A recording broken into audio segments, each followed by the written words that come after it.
Hello, hello, hello, drum lovers. We're here Sunday morning, Paralounge 2023, May edition. We're here with the one and only magnificent drummer, Steve Turner. How you doing, Steve? I'm doing fantastic. How about you? Oh, great, great.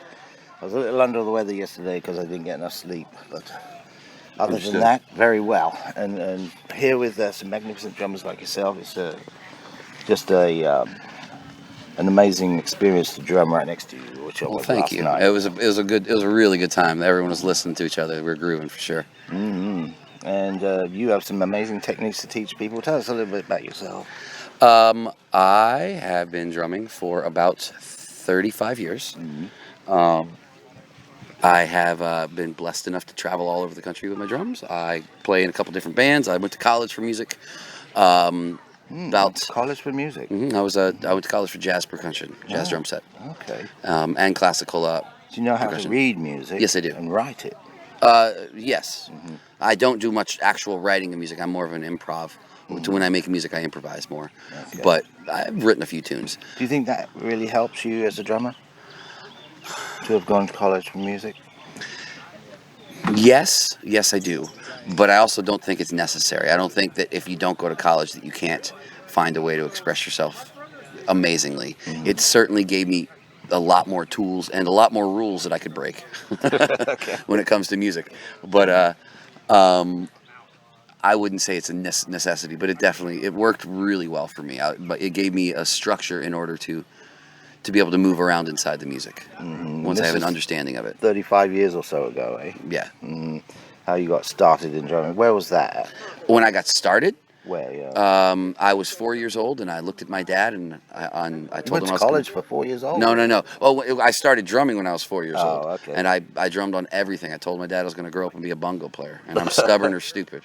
Really? 'Cause here I am. And where was this? I grew up in Tampa, Florida. Okay, Tampa. Mm-hmm. I've lived there. It's a good place, sort of. Well, you got the Treasure Island Beach drum. Yeah, Treasure Island Beach. Magical place, eh? Well, that's pretty awesome. Siesta Key is pretty amazing. At Comus Beach, there's a bunch going on in Pinellas County. They kind of move around. There's not like a one, but like right now there's some brewery drum circles that are just fantastic. Ah, yes, the brewery ones. Yeah. Mm-hmm. Mm-hmm. I really enjoy the one at Two Lions. Two Lions, okay, fantastic. And so you do a lot of drum circle workshops, I hear. I do. I started years ago making my own drums, and in order to sell them, I'd put them out so people would play them, and I like that part better. So I travel around. I go to schools and jails and hospitals, special needs groups, corporate groups, anybody who'll let me, and I get them to play music together as a way of building community, teaching cooperation, teamwork. Really sharing the love. Trying to get people to share with each other. Making the world a better place. Yeah, you're right. It's selfish. It's selfish because that I get to live in a better world. So, out of these audiences that you hold a workshop for, who do you find the easiest audience to work with? The easiest? The ones that's an interesting question. The ones that give me what I need will tend to go the direction I want them to go and learn and listen. Tend to be when I go to my youth detention centers, and more often than not on the girls' side, because they really crave that connection. That's why I have a lot of theories why they are there, but that's all about lack of connection. That's the problem with our society today, is that people aren't connecting the way they should, and I think that's where we're going wrong on our youth too. And why do you think that is? People not connecting? Because we're all caught in our own little digital world, staring at our phones, and the importance of how our social media presence over the actual looking somebody in the eye is one of the things that's making us go into our own little corners. People think they don't need human connection like they do, because they can get everything they want from a computer. They can order their food, they can talk to somebody, they can do everything they think, but I think that you have to actually be in the space of other humans. So you're talking about human connection. Human connection. Yes. Looking people in the eye is a big thing, isn't it? It is.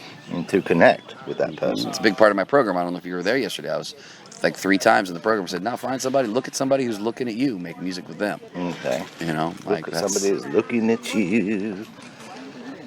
Yeah, okay, so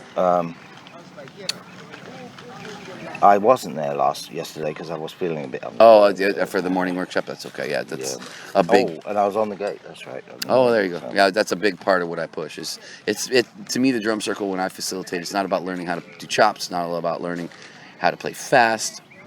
It's about learning how to connect with the people around you. And then once you do that and you create that community of people that are listening, then the music can flower. Wow.